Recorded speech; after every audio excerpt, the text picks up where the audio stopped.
Brasil e o mundo vêm sofrendo com o aumento diário do número de pessoas contaminadas e mortas em virtude da Covid-19. A solução definitiva para essa pandemia passa, sem dúvida, pela produção de uma vacina que seja eficaz. A boa notícia é que o Brasil fechou um acordo com a AstraZeneca, um grupo farmacêutico anglo-sueco, para que a vacina desenvolvida pela Universidade de Oxford seja produzida também aqui no Brasil. A previsão inicial é que a produção possa começar em dezembro deste ano para a primeira fase. E para falar sobre esse assunto, os nossos convidados de hoje do Câmara Debate são os deputados Dr. Luizinho, do PP do Rio de Janeiro, que é médico e é o coordenador da Comissão Externa de Enfrentamento do Covid aqui na Câmara dos Deputados. E o deputado Chico D'Angelo, do PDT do Rio de Janeiro, que também é médico e também é um dos membros da comissão. Deputados, sejam muito bem-vindos. Obrigado por terem aceito o nosso convite. Eu que agradeço, Fernanda. Agradeço essa oportunidade de participarmos aqui, especialmente com você e com o nosso amigo Chico D'Angelo. Obrigado, deputado. Bom, vou começar com a primeira pergunta para o doutor Luizinho, né? O senhor poderia falar um pouco mais sobre essa participação do Brasil nesse acordo firmado com a AstraZeneca e com a Universidade de Oxford? Quais são as boas notícias e quais os desafios para que o Brasil não fique atrás nessa corrida aí contra o tempo para a produção da vacina? Fernando, eu acho que o conjunto de boas notícias é muito grande, né? Essa parceria com a AstraZeneca, ela tem uma característica que eu julgo fundamental. A vacina da AstraZeneca, desenvolvida com a Universidade de Oxford, ela tem na sua essência uma modificação de um estudo que já vinha sendo desenvolvido para a doença MERS, e ela tem baseado dentro de uma adenosina de um chimpanzé. E é uma tecnologia que é de um adenovírus que pode ser desenvolvida e pode ser replicada em biomanguinhos. Essa é a grande notícia. Quando esse tipo de vacina ela traz replicabilidade por biomanguinhos, ela faz com que o Brasil possa ser também produtor dessa vacina. Ao acontecer isso, a Universidade de Oxford fez aqui com a Fundação Lehman e com o Instituto D'Or uma parceria com a Unifesp para fazer até 2.000 voluntários atuarem como campo de pesquisa da fase 3 para essa vacina, e no Rio de Janeiro, através do Instituto D'Or, 1.000 voluntários para a fase 3. O que vai acontecer? A partir do momento que a fase 3 seja concluída com sucesso, já tem a possibilidade de que a AstraZeneca envie 15 milhões de doses de insumos farmacêuticos para ser produzido 15 milhões de doses ainda em dezembro por biomanguinhos. A expectativa é que biomanguinhos possa ter uma produção até de 40 milhões de doses, mas já em dezembro de 15 milhões de doses.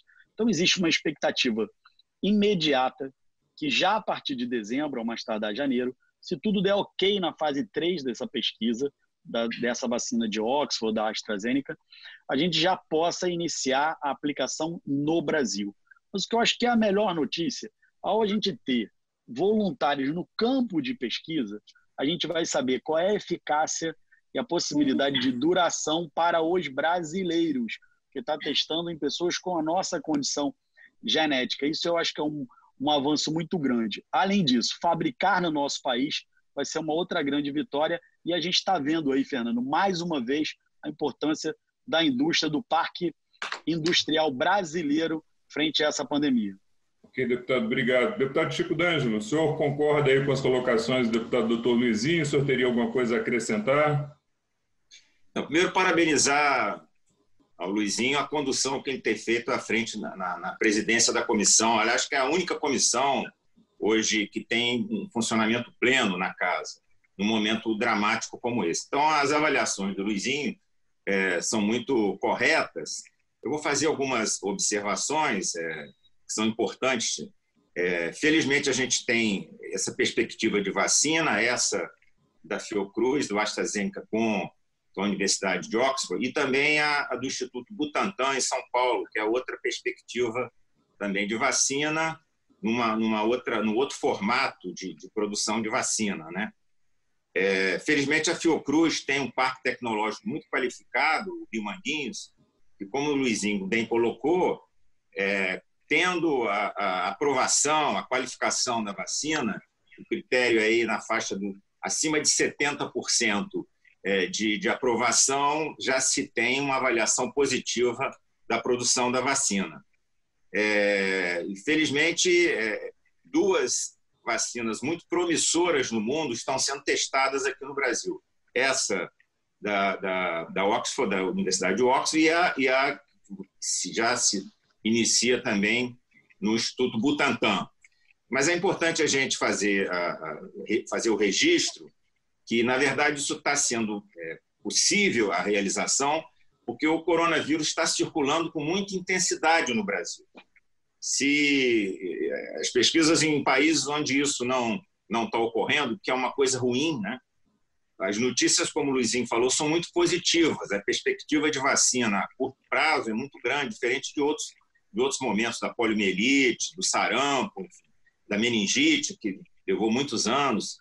Mas, por outro lado, tem um dado muito negativo, que o fato das vacinas estarem sendo pesquisadas no Brasil com agilidade, são porque o vírus, a informação de que o vírus circula de uma maneira completamente descontrolada, fruto do descompromisso do governo Bolsonaro desde o início com essa crise sanitária dramática, que essas trapalhadas do ponto de vista de visão de enfrentamento da pandemia, que foi feita pelo governo, não reconhecendo a ciência.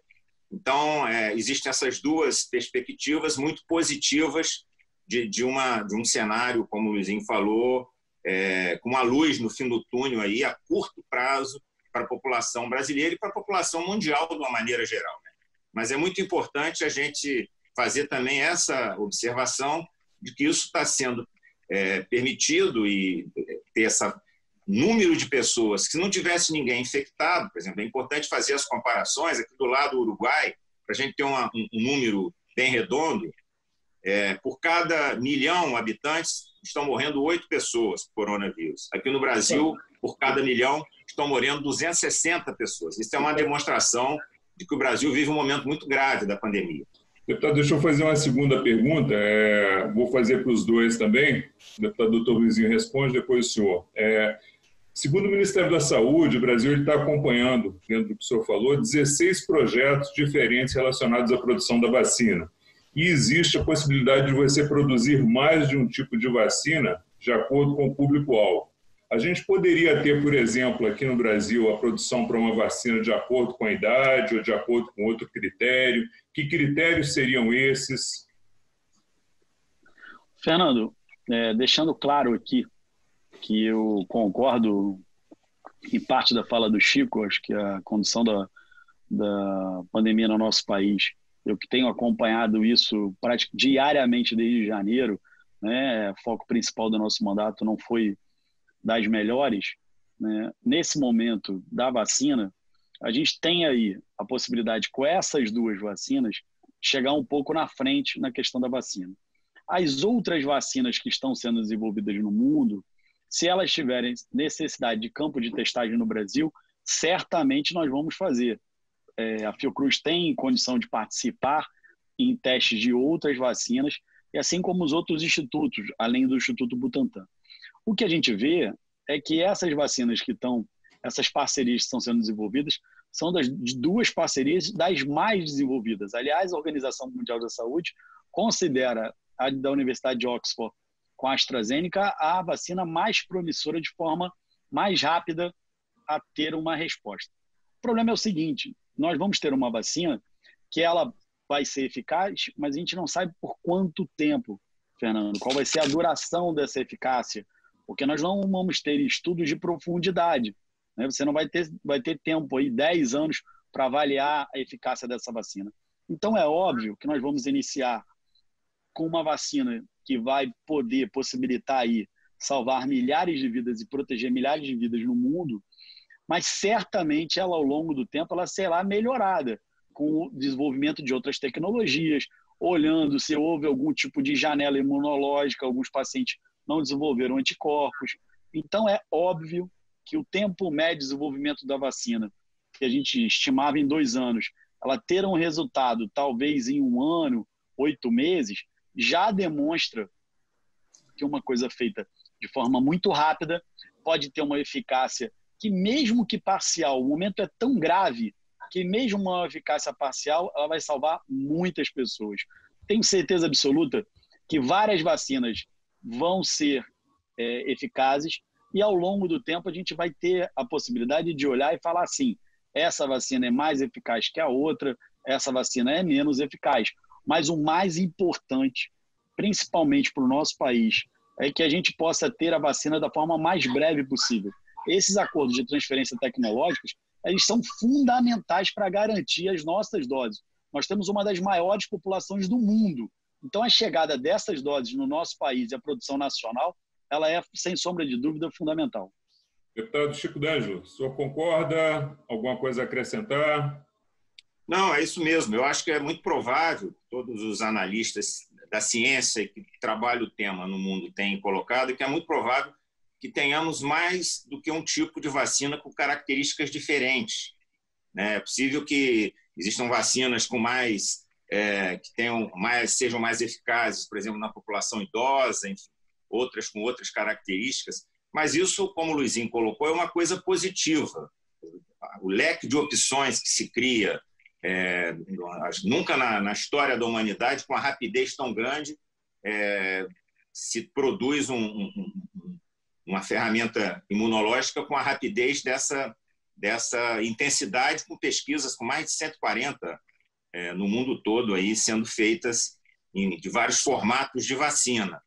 E essas duas que estão aqui, já estão na fase 3, né, estudo clínico já de fase 3, com a Fiocruz e com o Instituto Butantan, têm a probabilidade muito grande de ter êxito a curtíssimo prazo. E a Fiocruz tem já, essa é a coisa importante, que a gente larga na frente no momento de gravidade sanitária dessa dimensão, podendo produzir aqui uma rapidez muito grande, já no começo aí em torno de 30 milhões de pessoas sendo cobertas, mas a curto prazo e com perspectiva de, em muito pouco tempo, se fazer que o Parque Tecnológico do Brasil possa produzir vacina cobrindo toda a população brasileira. Então, isso é uma notícia realmente muito positiva para a população, para todos nós, para a ciência no Brasil e no mundo. Ok. Eu vou direcionar também a pergunta para os dois agora e a gente começa com o deputado Chico D'Angelo respondendo agora.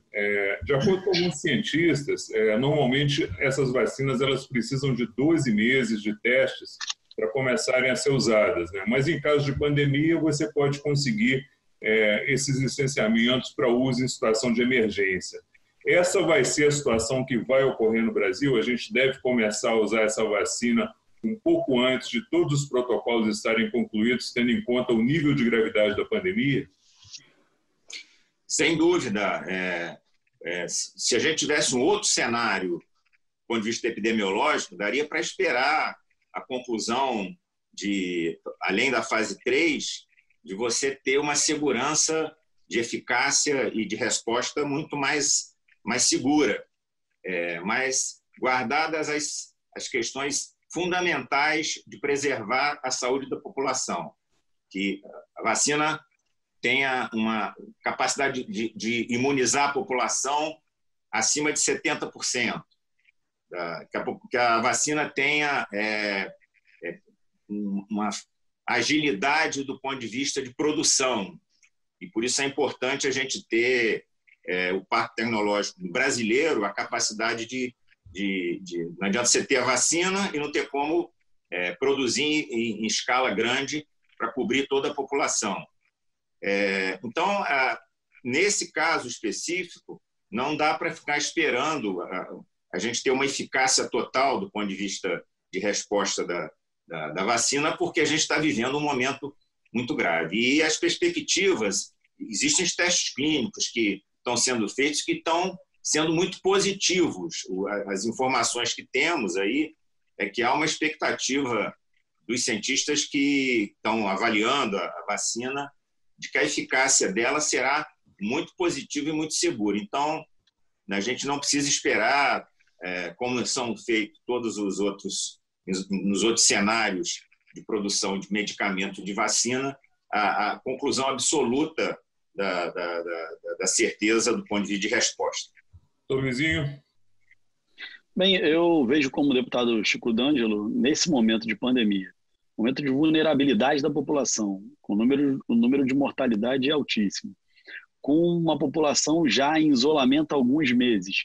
A gente começa a ver na população sinais claros da irritação da população pelo isolamento prolongado, problemas psicológicos, além de todo o impacto socioeconômico. A vacina, certamente, ela só será aplicada se o risco-benefício, o benefício for muito superior ao risco. Eu tenho certeza que, concluindo a fase 3, ela sendo positiva, ela vai trazer um benefício muito superior.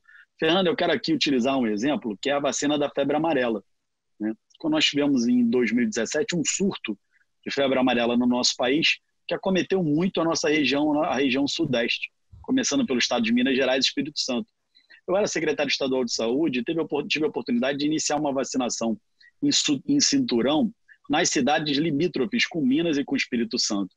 Naquele momento, muitos ficaram receosos, porque tinham inúmeros relatos de episódios, vamos dizer assim, episódios de problemas vacinais, episódios vacinais, pessoas que tinham crise alérgica à vacina de febre amarela.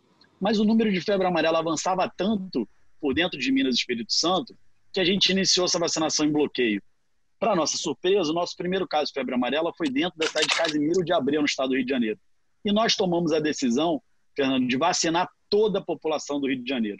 Foi uma decisão muito controversa, eu fui muito criticado, mas nós vacinamos em 4 meses mais de 12 milhões de pessoas. E ficou comprovado que o número de episódios vacinais foram mínimos. Nós tivemos talvez 3 ou 4 episódios vacinais em 12 milhões de pessoas, mudando todos os estudos que nós tínhamos até então contra a febre amarela.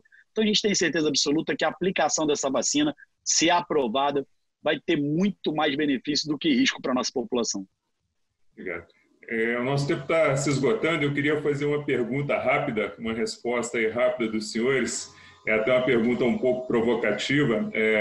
A gente sabe que o Brasil deve participar de todas as iniciativas relacionadas à produção de uma vacina. Isso é consenso. Mas esse é um processo que não vai ser tão rápido.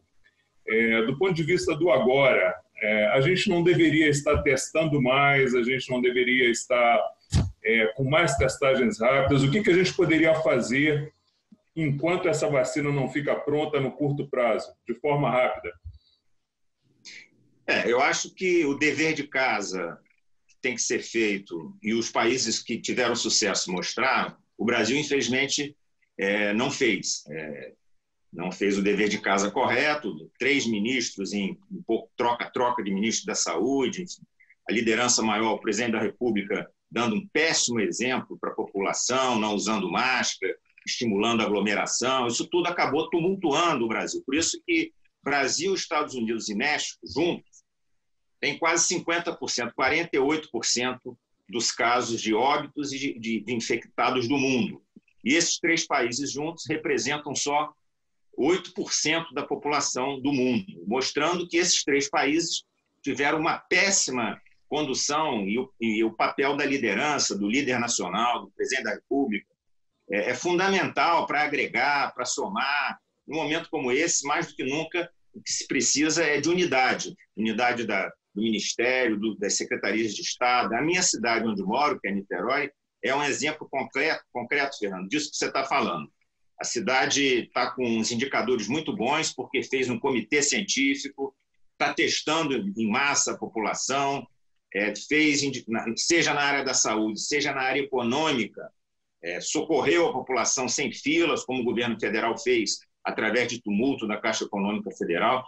Então, é um exemplo, tem exemplos no Brasil aqui e ali, já que o governo federal transferiu a responsabilidade da condução do processo dos estados para o município de uma maneira irresponsável, você tem locais, municípios, estados que deram exemplo, que fizeram uma condução bastante eficiente, já que teriam sido muito melhor se tivesse a condução do presidente da República, do governo federal, do Ministério junto. Então, a testagem é fundamental para essa conclusão. Obrigado. Doutor Luizinho, para fechar.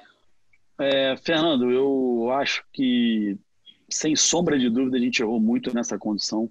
Eu fiz o meu primeiro ofício sobre a epidemia em 28 de janeiro, Fernando, propondo o fechamento das nossas fronteiras frente aos voos vindo da China, controle de temperatura nos aeroportos, controle migratório alfandegário, treinamento de pessoal.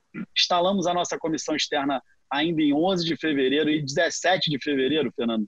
Você pode ficar pasmo, mas o nosso assunto era testagem maciça no Ministério da Saúde, compra de equipamentos de CTI e equipamentos de proteção individual. Essas matérias aí, elas circundaram nossos problemas durante toda a pandemia. Talvez o equipamento de proteção individual e alguns leitos de CTI tenha diminuído a pressão nos últimos 30, 45 dias. Está aqui o Chico D'Angelo dando uma demonstração, o próprio prefeito Rodrigo Neves de Niterói fez um contato comigo, a gente ajudou na liberação, ele comprou lá equipamentos, abriu o hospital. Mas eu acho, Fernando, que a testagem ela é fundamental. Mas tem uma coisa que o Brasil errou mais na condução, que é o diagnóstico precoce e o tratamento precoce. Nós erramos muito, errou muito na condução e continua errando. O Brasil precisa utilizar os instrumentos que tem, que o Brasil tem. Condição de fazer a oximetria, que é a análise de saturação sanguínea, de tomografia pulmonar, tomografia de tórax, para todos os nossos pacientes, todas as nossas cidades, ou pelo menos cidades menores em cidades vizinhas, têm condições de fazer tomografia de tórax e análise da oximetria para tratamento precoce. O que está mudando o curso da letalidade dessa doença, que a gente não consegue controlar o vírus, a não ser com isolamento efetivo, é o tratamento precoce. É o tratamento precoce que está fazendo a diferença, com acesso à oxigenoterapia, com acesso a algum tipo de droga, de heparina, de corticóide, mudou. Se você pegar os primeiros 30 dias de enfrentamento à Covid no Brasil, nos leitos de CTI, e os últimos 30, a mortalidade caiu absurdamente, que a gente soube fazer um manejo clínico. A gente trabalhou no Brasil tratando de que nós íamos precisar entubar e de respiradores para todos os pacientes.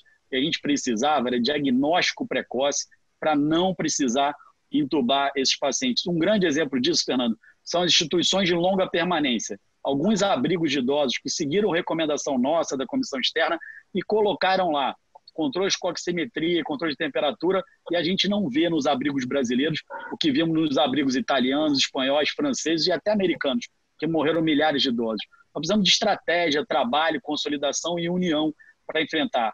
Ainda dá tempo, a gente ainda tem mais da metade do Brasil para enfrentar essa pandemia e a gente precisa enfrentar com inteligência, testagem, diagnóstico, tratamento precoce. Certamente a gente vai poder ter números melhores nessa condução daqui para frente da pandemia do que a gente teve até agora. Deputados, muito obrigado por sua participação no debate. Obrigado, Fernando. Obrigado, Luizinho. Eu que agradeço, Fernando, a participação. Um grande abraço ao Chico, grande membro da nossa comissão, deputado aqui, mais renomado, quase um ídolo no estado do Rio de Janeiro. Forte abraço a você e para a Ana. Abraço, Luizinho. Obrigado. Eu conversei com os deputados Dr. Luizinho, do PP do Rio de Janeiro, e Chico D'Angelo, do PDT, também do Rio de Janeiro. Eu sou Fernando Gomes e esse é o Câmara Debate. A você que nos assistiu até agora, muito obrigado pela audiência, um forte abraço e até a próxima.